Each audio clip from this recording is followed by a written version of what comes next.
안녕하세요. 옥목사입니다. 오늘도 어거스틴의 신공론 세 번째 시간을 이렇게 갖도록 하겠습니다. 인간의 지상적인 몸은 천상을 거처로 옮겨질 수 없다고 생각하는 세상의 현재들을 반박한다. 몸의 부활을 반대하는 사람들이 있는데 그들은 말하기를 그들은 몸은 하늘에 가지 않는다. 왜냐하면 지구상에 생긴 신체가 지구가 아닌 곳에서 존재한다는 것은 자연이 허락하지 않을 것이기 때문이다. 이렇게. 그러니까 우리 몸이 부활을 안 한다는 겁니다. 근데 두증인 계시록 12장에 두증인이 부활하잖아요. 부활 진짜 있는 겁니다. 예수님도 부활했던 것처럼. 그런데 그것이 이제 몸의 부활을 반대하는 사람들. 이런 사람들은 어떻게 이야기하냐면 영이 육체로 변한다는 거예요. 육체를 가진다는 거예요. 뼈를 가진다 이렇게 이야기하거든요. 그 말도 좀 일리는 있는 것도 같아요. 그런데 성경에서는 우리의 몸이 그대로 부활한다는 겁니다. 두 증인이 부활 계시록 12장에 나오잖아요.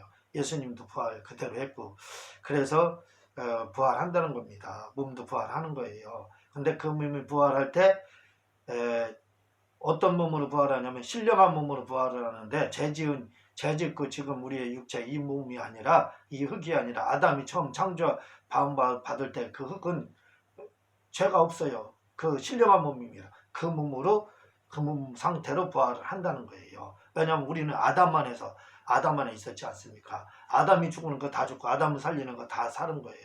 아담이 처음 창조받을 때 그의 허리에 우리가 들어있었잖아요.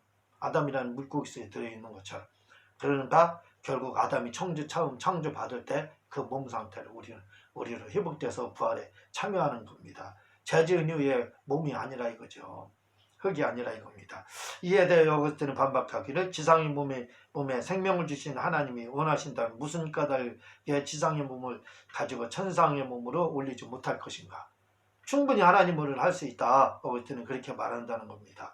그러니까 우리의 몸이 처음 창조받을 때 몸을 가지고 그 상태로 이제 진짜 신경이 회복돼서 가는 거예요.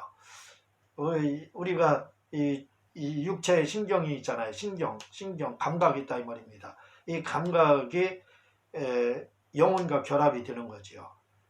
그 상태에서 천국 지옥에 가는 거예요. 아마 천사들은 악한 천사는 감각이 회복이 되는데 아마 영의 감각이 회복될 거예요. 오거스틴의 말처럼. 오거스틴은 영의 감각, 신경이 있다고 그러잖아요. 근데 사람은 아니고 천사는 그렇게 될 거예요. 제 생각으로는 조금 오거스틴과 좀 다릅니다. 그렇게 봅니다. 이 아들은 장성한 몸으로 부활할 것인가. 오거스틴은 이 아들은 부활 시에 하나님이 놀랍고 신속한 역사에 의해서 그들의 작은 몸으로 부활하는 것이 아니라 잘한다는 것이다. 30세 정도 돼서 부활한다는 거예요. 부활에 그렇게 변한다는 겁니다. 그 애기 상태로 부활하는 게 아니라 이거죠. 오거스틴은 그걸 말을 하고 있습니다.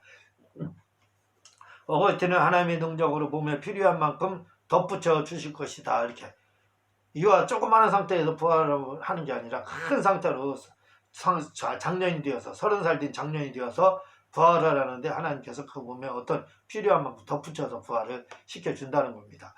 자, 모든 죽은 자의 몸이 주님의 몸과 같은 피부로 부활할 것인가? 우리가 부활 시에 우리의 몸집은 어느 정도일 것인가 하는 것이다. 우리의 몸집이 주님의 몸집의 크기로 부활할 것이냐 하는 것이다. 이에 대해 어거스틴은 만약 모든 사람의 몸집이 주님의 몸집의 크기로 부활한다면 머리털 하나도 없어지지 아니하리라는 약속하신 말씀에 우배된다는 것이다.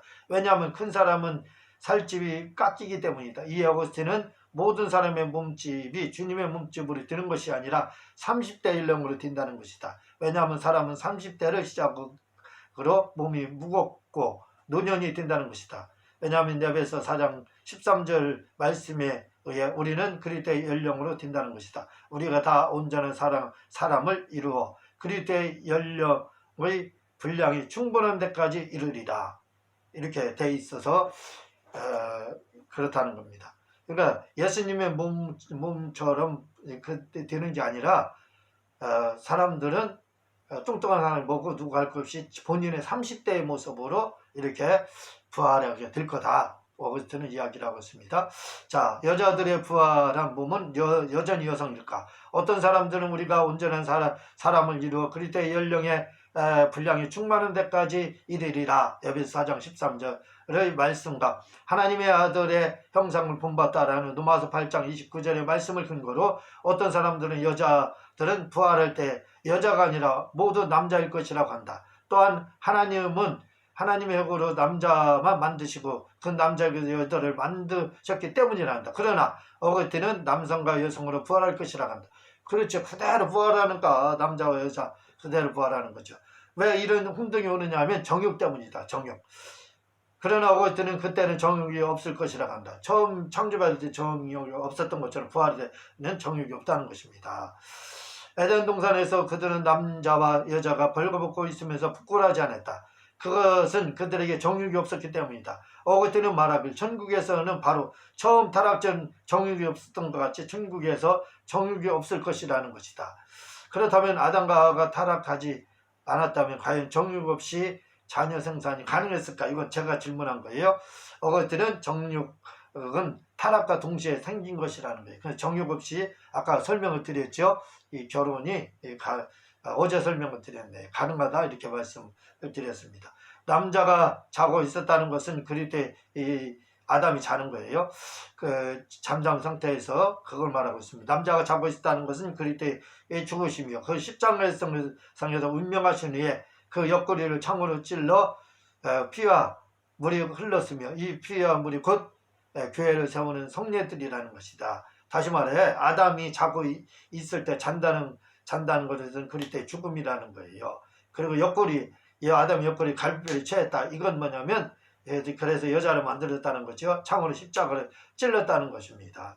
어거티는 여기서 아담은 예수님이고 자는 것은 예수님의 죽음이고 아담은 예수님이고 아담이 자는 것은 예수님의 죽음이고 갈비뼈에서 나온 것은 여자가 나왔다 이거죠. 여자는 뭐예요? 교회를 상징하는 거예요. 그래서 여자는 교회를 말하라고. 옆구리에서 물과 피가 나온 건 뭐예요? 성년을 말하는 겁니다. 물과 피로 성년을 주잖아요. 성례, 성찬과 세례 이걸 말하라. 성례는 성찬, 피를 먹고 물, 침례를 말하잖아요. 그래서 물과 피가 옆구리에서 나온 건 예수님이 십자가에 죽을 때가 성례를 상징하는 거다 이렇게 말을 한다 이거지요. 금생에서 신체의 아름다움을 손상하는 결함들은 부활 시에 모두 제거될 것이며 신체 본연의 재료는 그대로 있으면서 그 속성과 분량이 변경되어 신체를 아름답게 만들 것이다. 머리털과 손톱에 대하여 나는 무엇이라고 말해야 하는가? 다시 말해 한번 읽어 읽겠습니다. 어거티는 손톱이나 머리털도 부활 시에 다시 부활한다는 것이다. 손톱과 머리털도요. 다시 말해 우리가 깎아버린 손톱이나 머리털도 부활 시에는 부활하는데 만약 이 머리털과 손톱으로 부활 시에 부활한다면 이는 기형이 될 것이며 손톱과 머리털로 부활되는 것이 아니라 몸의 균형을 맞추기 위해 다른 한쪽으로 부활한다는 것이다. 이에 대해 어거스틴은 말하길 예컨대 보기 싫은 또 균형을 이루는 부분을 전체에서 떼어버리는 것이 아니라 재료 전체를 다시 섞어서 분량을 줄임없이 결점만을 제거한다는 것이다. 이에 대하여 예를 들어 설명하기를 토기장이가 진흙을 가지고 사람을 만들 때 만약에 귀에 흙이 더하면 그걸 조금 떼어내어 균형이 잡히지 않은 발가락 부분에 붙이는 것 같이 부활 시에 몸은 이렇게 다시 조정을 거쳐 몸의 부족한 부분에 손톱이나 발톱과 같이 여있는 부분을 부족한 부분에 붙인다는 것이다. 한마디로 다시 배분이라는 것이다. 무슨 말이냐면 손톱 발톱은 계속 크잖아요. 머리카락 이런 거 이 털 같은 거 계속 크잖아요. 그럼 그걸 부활 시에 다 부활하면 완전히 사람 웃긴 사람이 되잖아요. 그게 아니라 부족한 부분, 신체의 부족한 부분은 거기서 조정을 거친다는 겁니다. 분배가 새로 뛴다는 거예요. 토기장인가 토기를 만들 때 귀에 있는 귀가 너무 크다 그러면 그런데 발가락이 하나 없다 그러면 귀에 있는 거 흙 떼다가 발가락 만들잖아요. 토기장인가 그렇게 그런 식으로 해서 부활할 때는 우리의 몸에 덧붙여진다 이거죠. 연약한 부분이. 그래서 부활 시에는 균형을 맡은 그 30대의 아름다운 모습으로 비춰 우리 몸이 부활이 된다. 어거스틴은 그렇게 말을 하고 있습니다. 우리 몸의 재료는 아무리 흩어지더라도 부활 시에는 다시 모두 결합될 것이다. 그뿐 아니라 전능하신 창조주께서 우리 몸을 다시 살리실 때 짐승에게 먹히거나 불에 타버린 부분이나 먼지나 재로 분해된 부분이나 물이나 공기로 증발된 부분도 부활 시에는 다시 자기 몸집으로 돌아온다는 것이 어거스틴의 주장이다. 그러니까 우리가 화장하는 거, 화장과도 관계없다는 거예요. 왜? 그럼 먼지와 같은 그 재료 뭐 없어졌잖아. 이게 다시 다 증발된 부분 부활 시에 다시 몸으로 다 돌아온다는 겁니다. 다시 말해 부활 시에 흙이라는 재료는 자연의 어느 부분에 남아있다가 부활할 것이며, 만약 우리 몸을 구성했던 흙이라는 재료가 사라졌다고 해도 하나님의 전능으로 어거스틴은 그 재료가 다시 회복된다, 이렇게 이야기를 하고 있습니다.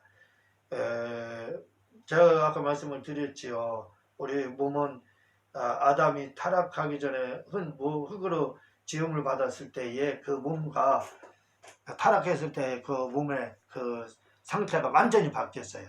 그래서 부활 시에는 우리가 지금 이 타락한 몸의 그 재질을 가지고 부활하는 게 아니라 재짓기 전에 그 몸, 아담의 몸 상태로 저는 부활한다고 봅니다. 그렇게 그 재료를 그때 부활한다고 본다 이거지요. 그러니까 죽었다 갈지라도 그 재료는 그대로 남아 있어서 그 재료를 다시 회복되어서 우리가 부활이 된다는 겁니다. 이렇게 해서 어거스틴의 신공론을 전체적으로 이렇게 마치도록 하겠습니다. 고맙습니다.